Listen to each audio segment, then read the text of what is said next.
Hey guys, this is Mekkah, and you are watching the next part of Fire Emblem Void's Blitzarre adventure thing. And this time we are looking at an island clash. What is an island clash? I don't know. Let's find out.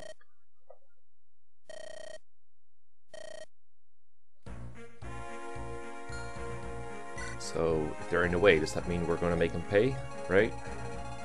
So, the first thing I thought when I saw this map was, this reminds me a lot of that Ephraim chapter with Selena, except the goal is to kill the boss. This is Figard, he's a berserker, and he's a henchman of Maeda. If you don't know who Maeda is, he's responsible for, I think, FE7 as well as FE11 and 12. Or actually it's 13 and 14, never mind. And he has a bunch of skills, of course, like critical, a bunch of things that don't matter, and then Wrath, which is the one thing I'm really afraid of. Seal skill is also kind of annoying, but I assume we're going to take like 1 or 2 turns to take him out, so it's not a big problem. Yeah, let's go and do some preps. Okay, so here we go.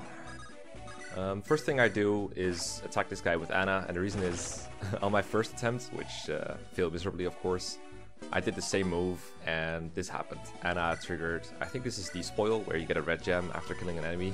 I thought it was funny enough to do again. And then I check out his pirate, find out he has seal skill, which apparently works even if they don't hit you, which is something I didn't know. I thought these seal abilities only worked if you hit the enemy, but apparently, even though the pirate missed, I believe that's Tim, he still gets his skill debuffed, but it's fine. So, thankfully this map is not routes, but nonetheless we're going to have to kill most of the enemies just because of the way the enemies work out.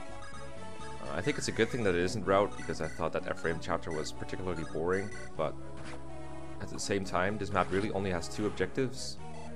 Kill the boss, which is the main objective, and then there's a grand total of 1 obtainable item, the physics staff that is dropped by a mercenary. On the other side of the map, I'll be showing it at some point. Those are the only 2 things you really have to do besides killing enemies, so I thought it was kind of boring in that regard. It's not the worst map ever, but I thought it was kind of lackluster in a way. So I'm killing some initial enemies to make sure that Bead and Edge and Void can walk safely. Void is someone I need to protect in this map because I gave away the Hoplon guard to Cilicia, because my plan is to get Cilicia and Kirsten over to the boss, and I don't want them to face critical, so they need to borrow the Hoplon guard.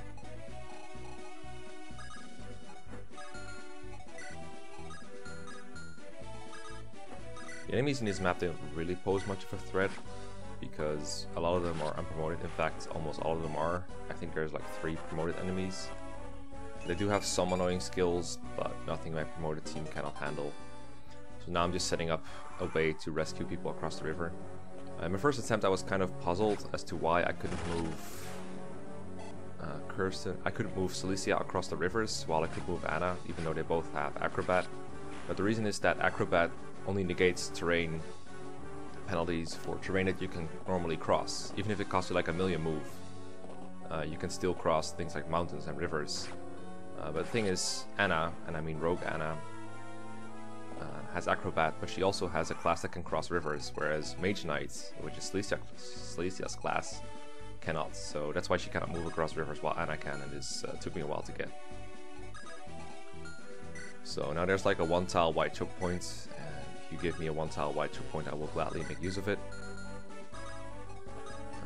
I keep bringing Edge to these maps because Jerome isn't always available to rally in places I want him to, and honestly he's adding a lot more than someone like Swordmaster Anna would. I have plenty of people to kill enemies with, but I don't have that many rally bots. This is something that's going to change very soon though.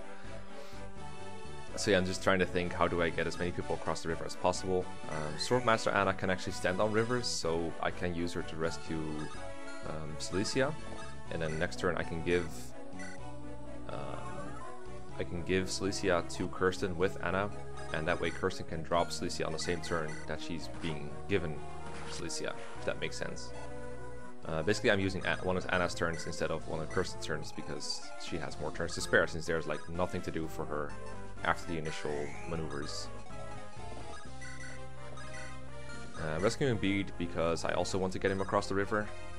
The one flaw Celicia has, literally the only flaw, is that she cannot heal herself.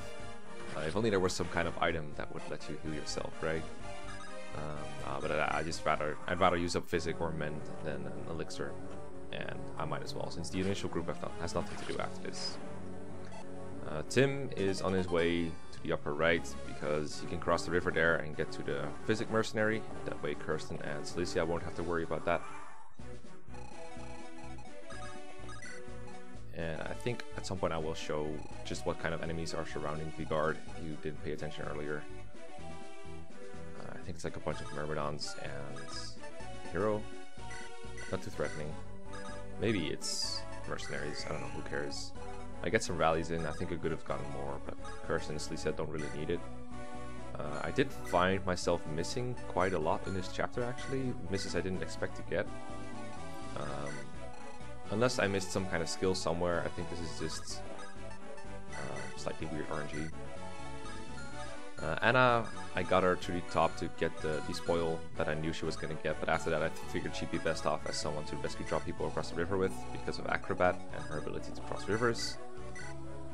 I'm actually kind of surprised how useful Rogue Anna is. Right now she only has her initial inventory. I need to give her like my Iron Sword at some point because I don't want to waste all the Killing Edge uses.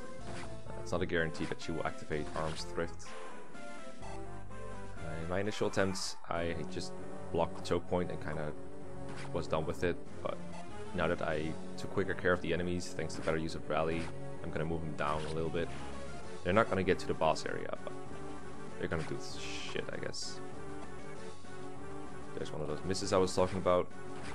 Kirsten and Celicia, they can get worn down by these enemies. They don't hit very hard, but it's quite a high number of them. So they do need a little bit of healing before they can safely take on the boss, because the boss is pretty strong. You need like 2 hit KOs, both of them.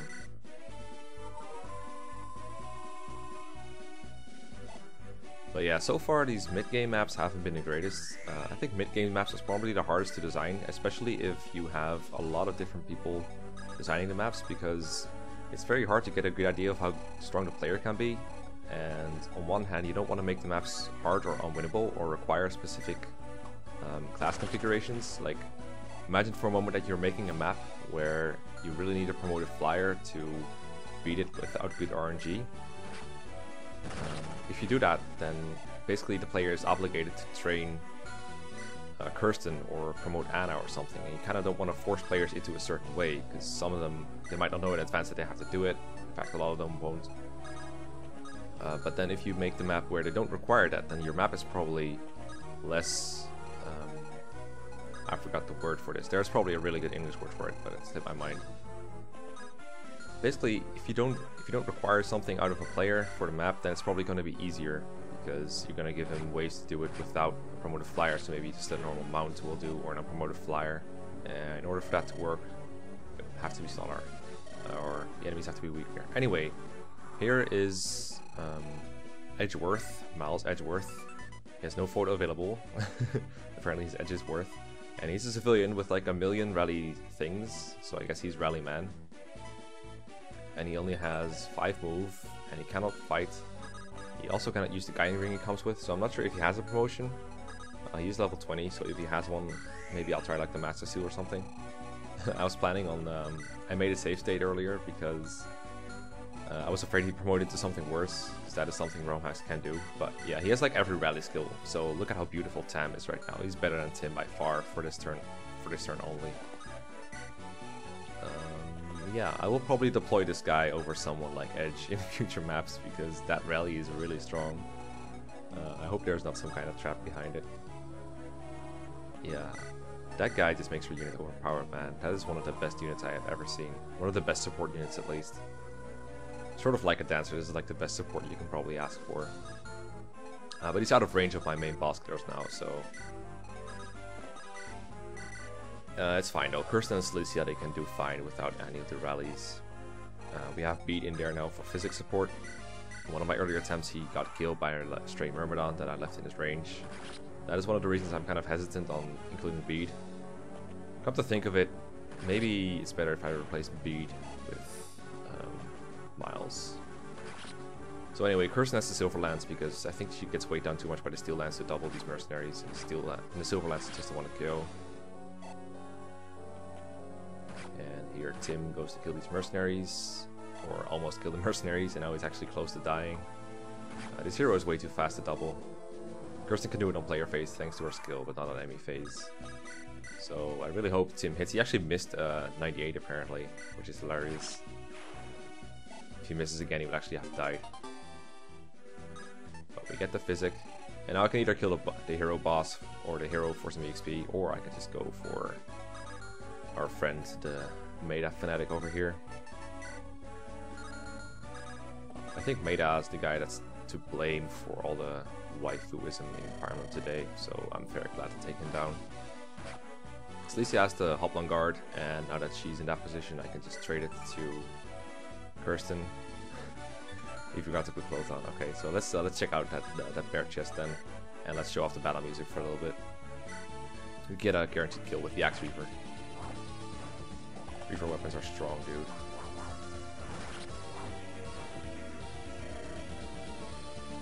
So yeah, hope you enjoyed this chapter a little more than I did. It's not the greatest chapter, but at least it's pretty short, just like the last one. I can forgive a kind of sloppy map if it's at least short. You just get through it quickly. But I will say that the design is getting kind of weak, so I'm hoping it gets better from here. I don't want to have to slog through this game thinking it's bad. Honestly, I don't think it's bad anyway. I think it's still decently fun.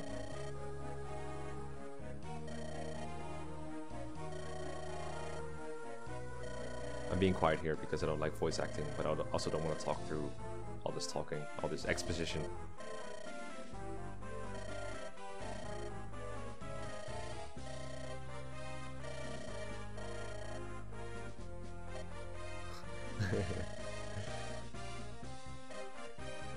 Onward. Alright, I'll see you guys next time. Bye.